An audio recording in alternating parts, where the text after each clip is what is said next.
ان دنوں چاچا ہمارے ساتھ رہا کرتے تھے۔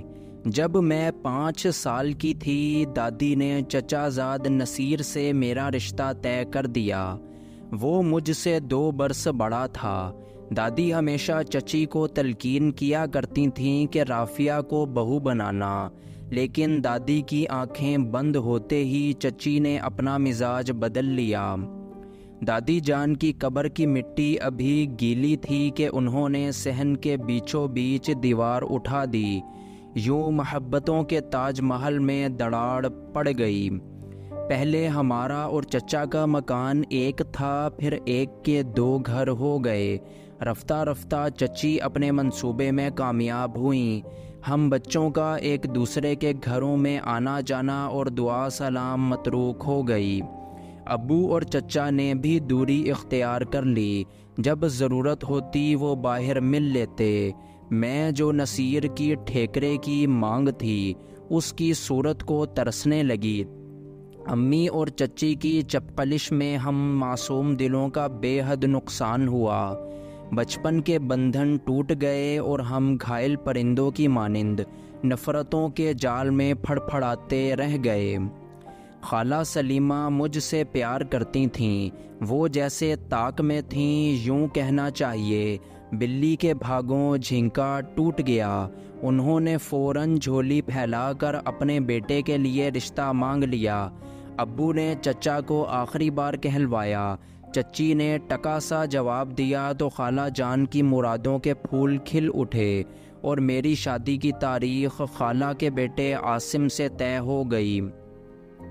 مجھ سے کسی نے نہ پوچھا، اپنی مرضی سے والدہ نے میری زندگی کا سودا طے کر دیا۔ چند دنوں بعد میں خالہ کی بہو بن کر ان کے گھر آ گئی۔ عاصم اچھی پوسٹ پر تھے۔ ہر طرح سے اس گھر میں سکھ چین تھا۔ خالہ کا پیار اور دیگر سہولتیں موجود تھیں، لیکن دل نے اس رشتے کو قبول نہ کیا تھا۔ عرصے تک افسردہ رہی۔ بچپن سے نصیر کی محبت کا نقش دل پر تھا جو مٹتا ہی نہیں تھا۔ ایک روز مجھ کو اداس دیکھ کر امی نے سمجھایا کہ بیٹی، شادی ہو گئی ہے اور عاصم میں کوئی عیب بھی نہیں ہے۔ ساس پیار کرنے والی ملی ہے، تمہاری سگی خالہ ہے، ماں سے بڑھ کر پیار کرتی ہے۔ ان نعمتوں کا شکر کرو، اچھی قسمت پر شاکر رہو، ایسا نہ ہو اللہ تعالی ناراض ہو جائے اور یہ سب تم سے چھن جائے۔ اماں کی باتوں پر ٹھنڈے دل سے غور کیا۔ کافی دن سوچا، بالآخر اس نتیجے پر پہنچی، واقعی اماں ٹھیک کہتی ہیں۔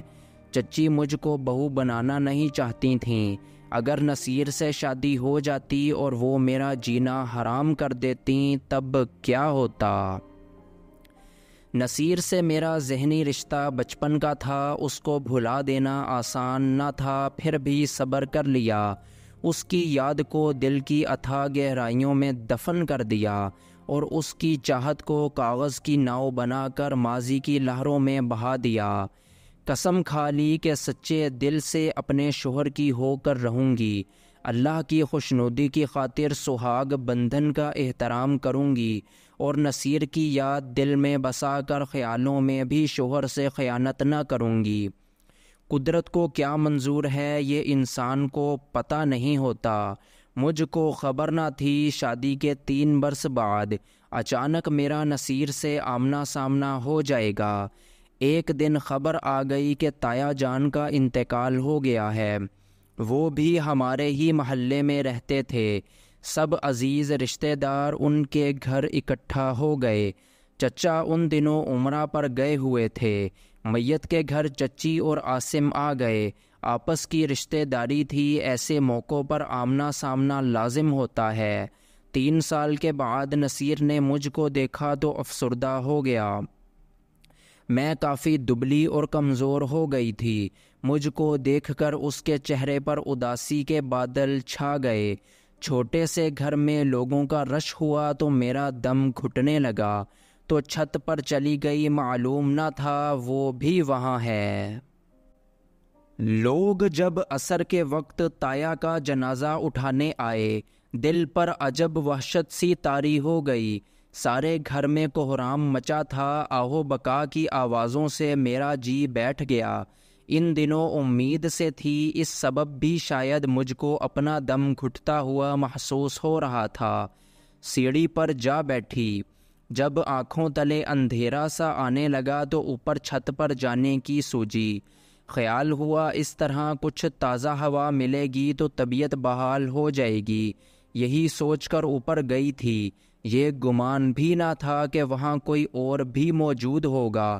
جب میں اوپر جانے کو سیڑھیاں چڑھ رہی تھی، خالہ جان کی نظر مجھ پر پڑ گئی۔ خیر چھت پر پہنچی تو کسی کو چارپائی پر لیٹا ہوا پایا۔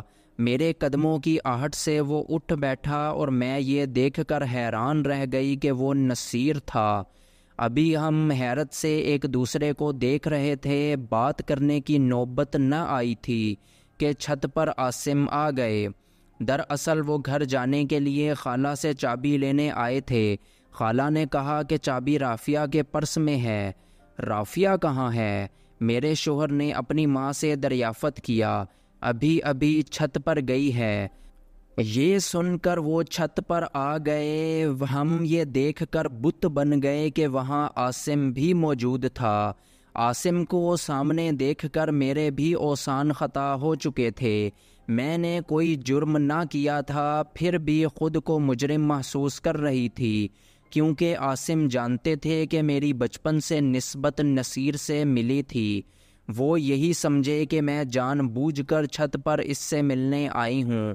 لمحہ بھر بعد وہ آگے بڑھے اور مجھ کو بازو سے پکڑ کر ساتھ لے لیا۔ انہوں نے مجھے بمشکل پرس اٹھانے دیا۔ گھر آتے ہی مارنے لگے، کچھ اس بری طرح کہ میں تصور بھی نہ کر سکتی تھی۔ عاصم کے اندر ایسا شخص بھی چھپا ہوا ہے۔ وہ بالکل حیوان لگ رہے تھے۔ وہ شاید مجھ کو مار ہی ڈالتے اگر اس وقت خالہ نہ آ جاتیں۔ انہوں نے بیٹے کو پکڑا اور مجھے دوسرے کمرے میں جانے کو کہا۔ میں نے دوڑ کر اندر سے کمرے کی کنڈی لگا لی۔ جو واقعہ ہوا تھا وہ کوئی واقعہ نہ تھا، محض اتفاق تھا، مگر کوئی کچھ اور سمجھ رہا تھا اور میں نہیں سمجھا سکتی تھی کہ کیا ہوا اور کیسے ہوا۔ میرے اوسان خطا ہو گئے۔ سوچ بھی نہ سکتی تھی کہ جس شخص کو مجازی خدا سمجھ کر اس کی اطاعت اور فرما برداری میں عمر گزارنے کا عہد کر چکی ہوں، وہ مجھ سے اتنا برا سلوک بھی کر سکتا ہے۔ بڑی دیر تک خالہ عاصم کو سمجھاتی رہیں۔ عاصم نے رات کو نیند کے لیے 2 خواب آور گولیاں بھی کھائیں، تب کہیں جا کر سوئے۔ ان کے سو جانے کے بعد خالہ نے کمرے کا در کھٹکھٹایا اور کہا کہ میں ہوں۔ رافیہ دروازہ کھولو، عاصم سو چکا ہے۔ تب میں نے دروازہ کھولا۔ خالہ نے پوچھا کہ کیا ہوا اور یہ کیسے ہوا۔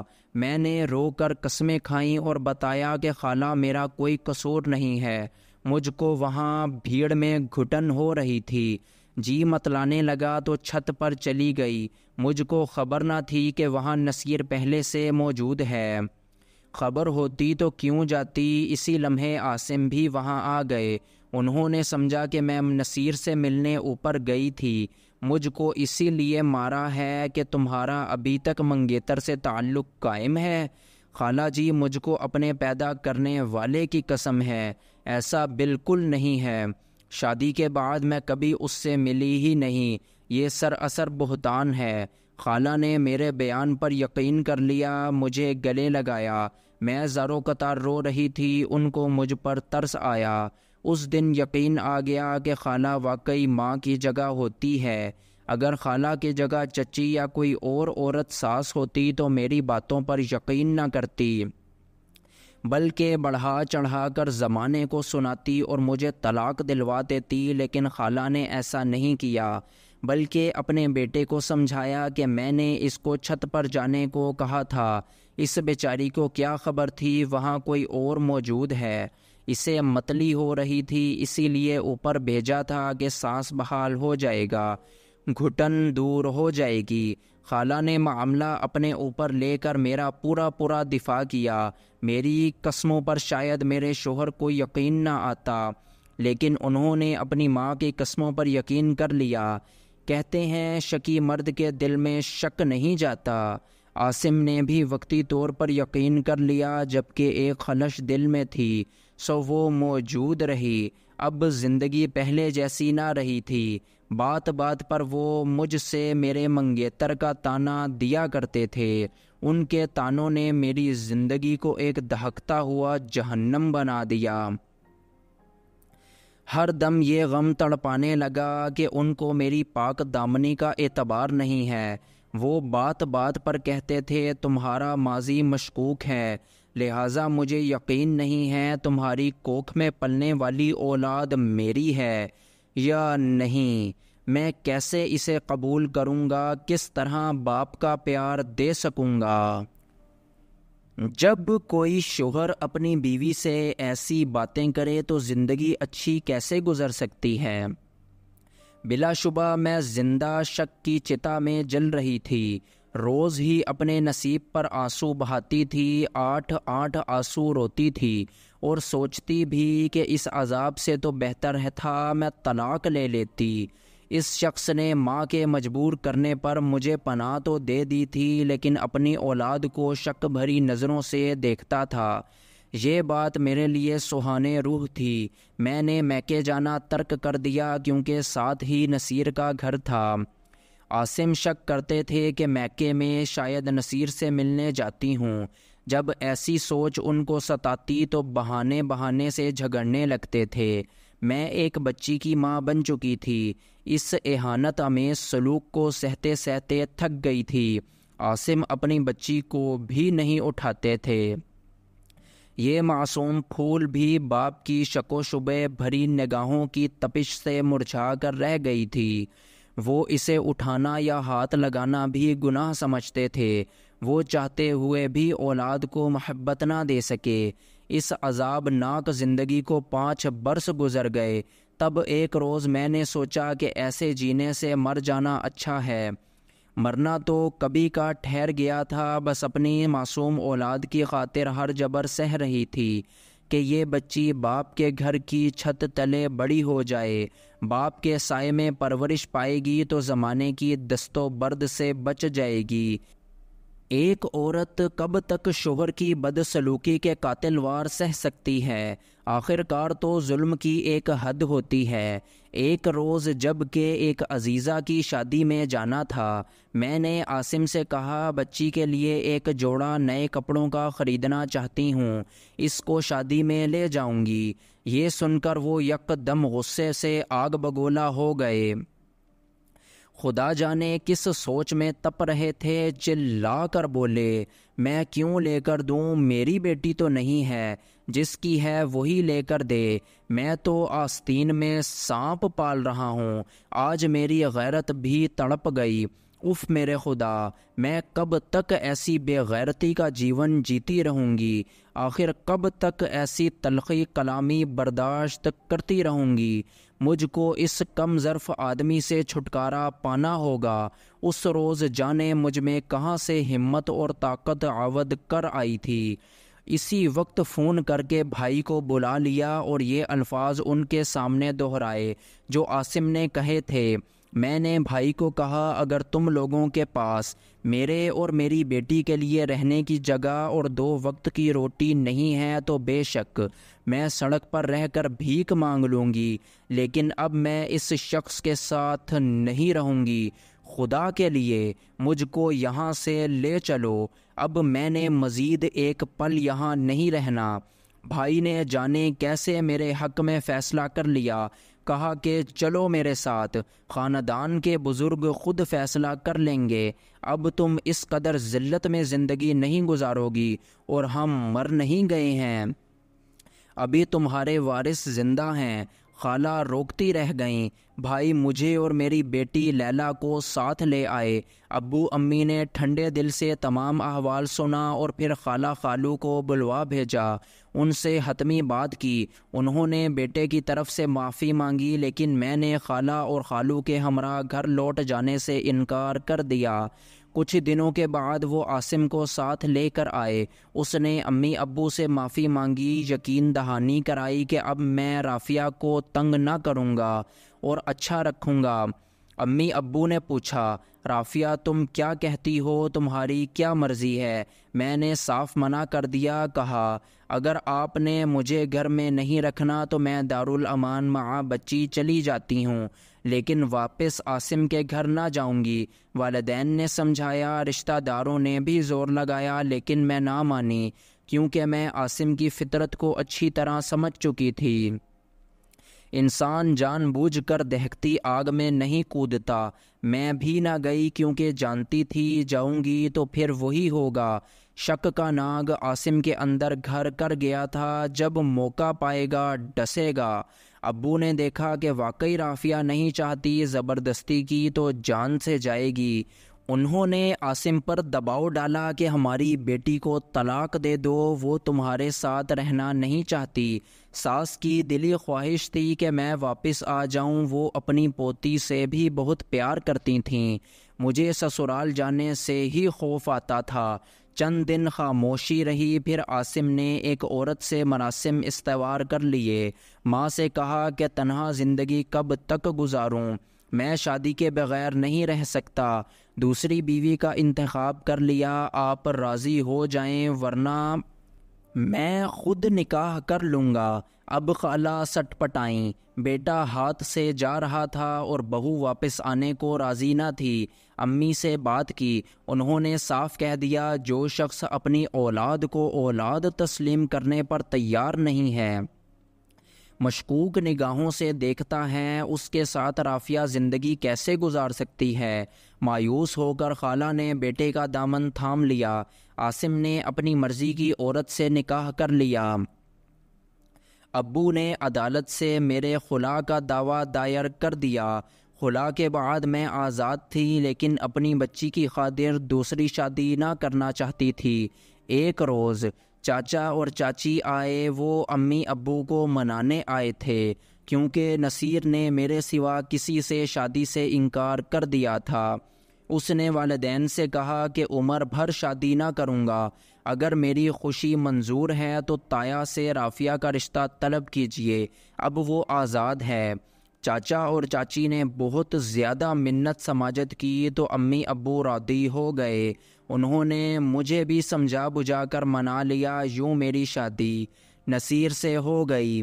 اس شادی پر بھی رشتہ داروں نے خوب باتیں بنائیں، لوگوں نے انگلیاں اٹھائیں۔ عاصم نے خاندان بھر میں پروپیگنڈا کیا کہ رافعہ کے اپنے چچا زاد نصیر سے غلط تعلقات تھے، اور شادی کے بعد بھی اس نے اپنے سابقہ منگیتر سے تعلق ختم نہیں کیا تھا، رسم و رواج جاری رکھی، تبھی میں نے بیوی کو چھوڑا ہے۔ بات صحیح ہو یا غلط، پروپیگنڈا بڑا کام کرتا ہے۔ مجھ کو سب نے غلط سمجھا، حالانکہ میرا خدا جانتا ہے میں غلط نہ تھی۔ تبھی شادی کے بعد نصیر سے ملاقات تو کیا، فون پر بھی بات نہ کی تھی، مگر زبانوں پر ایسی باتیں تھیں کہ سن کر جی بھر آتا تھا۔ سچ ہے، لوگوں کے منہ پر ہاتھ نہیں رکھا جا سکتا، ہر کوئی اپنی سی کر گزرتا ہے، لوگ جو کہیں، خاندان والے جو سمجھیں۔ میں یہی کہوں گی کہ نصیر کی محبت سچی تھی، اسی وجہ سے اس کو میں مل گئی۔ میں اپنے ضمیر سے شرمندہ ہوں اور نہ اپنے خدا سے۔ ہاں، اس کی مشکور ضرور ہوں کہ اس نے طلاق کے بعد مجھ کو ایک نئی، پیار بھری اور خوبصورت زندگی عطا کر دی۔ چچی سوچتی تھیں کہ یہ رشتہ پہلے کر لیتی تو اچھا تھا، پھر بھی دیر آید درست آید۔ ان کا بیٹا خوش ہے تو وہ بھی خوش ہیں، ہم پرسکون زندگی جی رہے ہیں۔ اللہ جانے عاصم کو کیسی زندگی ملی، ہم کو اس سے کیا غرض؟ جس نے اپنی سگی بیٹی سے غرض نہ رکھی، ایسے شکی انسانوں سے خدا ہی بچائے جو اپنی زندگی برباد کر دیتے ہیں اور دوسروں کی بھی۔